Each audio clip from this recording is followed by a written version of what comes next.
Welcome to another edition of the BIPAC Monday Brew, and we're on the throes of the major election we've been waiting for some time now. These gubernatorial elections in Virginia and New Jersey, and of course the New York City mayoral election.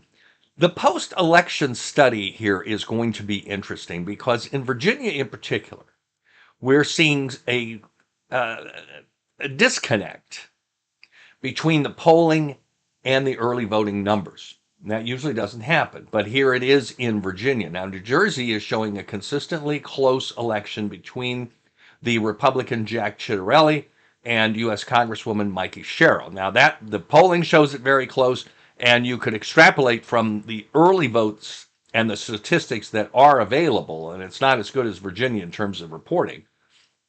But that looks pretty consistent that we're headed for a close outcome, and a Republican upset there is possible. Virginia now is almost diametrically opposite of what we're seeing in polling versus early vote. The polling now has Abigail Spanberger, the Democratic nominee and former congressman, pulling away 8 to 10 to 12 points up in the latest polls. However, the actual votes, the early votes reporting, and the Virginia Public Access Project produces excellent reports on this, and early voting in 2025 is up 20% statewide over what it was in 2021. But most of that's coming out of the Republican districts. In fact, the Republican districts are overperforming themselves. All 5 Republican districts are doing better based upon their own past history than the 6 Democratic seats. That is highly unusual when you see polling favoring the other party. Early vote has been a very good indicator of who wins the elections because they dictate, or they really give us a glimpse into enthusiasm and the willingness to come out to vote. And that looks like it's on the Republican side based on these early vote numbers. So we could see some different break in a pattern, if you will. And so the post-election study in these two races is very interesting. If you look at the New York City mayoral race, it appears that Zohran Mamdani is going to win that, but without a majority. And it looks like a majority of the voters in New York City will vote for another candidate other than he, but it appears that Mamdani will win based upon the split field between he, former Governor Andrew Cuomo, and Republican Curtis Sliwa. So it'll be an interesting night in Virginia, and I'm looking forward to the post-election study. Now we turn to Ohio. We have another state that has completed its new redistricting map. And Ohio has an interesting system, and it's different than anybody else's. And this was voted in by the people. So they have a redistricting commission, but it's made up of elected officials and not of citizens. And the rules there are if the commission agrees unanimously on a map, that map becomes law. It doesn't even need to go to the legislature. If they don't, then it does go to the legislature. But the legislature, for a map to stand for the entire decade, must vote for it in 3/5 majority in both houses. That did not happen in 2021. First of all, there was a disagreement within the commission. When it got to the legislature, it passed with a majority, but not 3/5. So that meant that the current congressional map, could only stand for the 2 elections, 2022 and 2024. The new map here, this new compromise map, did receive unanimous support at the commission level, meaning it is now law. And the process in Ohio is over. And so what that means is it appears, Republicans hope to get 2 seats out of this, a net gain of 2. Looks like they may get 1. Congresswoman Marcy Kaptur, who is the longest serving female ever to serve in the U.S. House. She was originally elected in 1982, and she is running for a 23rd term this time, and says she will still run under the new map. But that new map now has been made very heavily in favor of President Trump and the Republicans.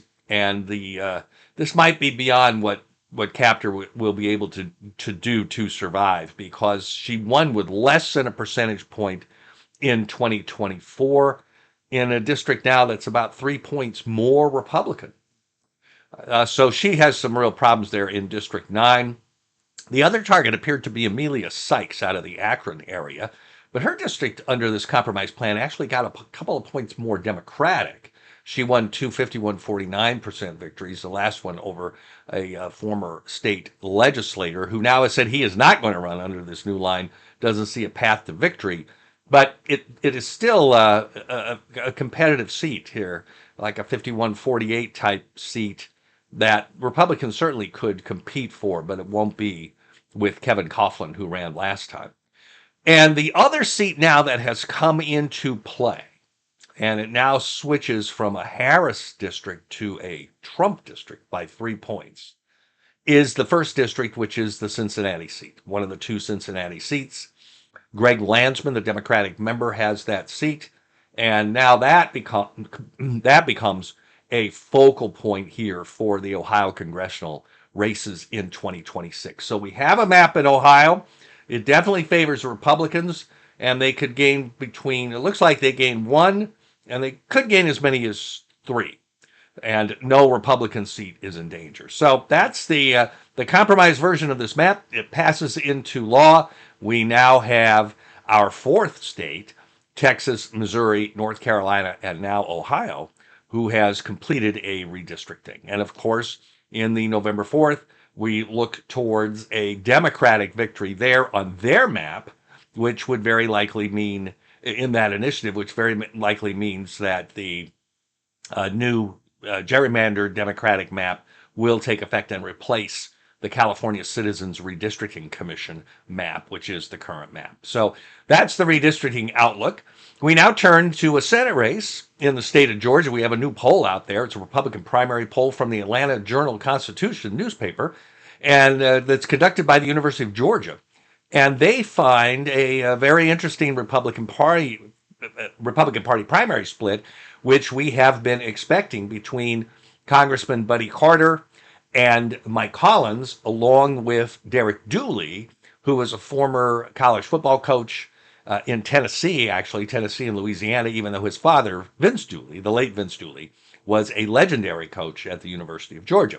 So those three are competing for the Republican nomination, the winner to face Senator Jon Ossoff, the first-term senator and top national fundraiser of both parties right now, who will be running for a second term. And the new poll, the University of Georgia poll, shows Mike Collins leading this race now, 30 to 20 to 12 over Congressman Buddy Carter from the Savannah area and Mr. Dooley. But the other two also have assets. Carter has been the best fundraiser of the group and has more money, whereas Dooley has the Governor Brian Kemp machine behind him. So it is going to be a tough primary for the Republicans, which they don't need in this situation.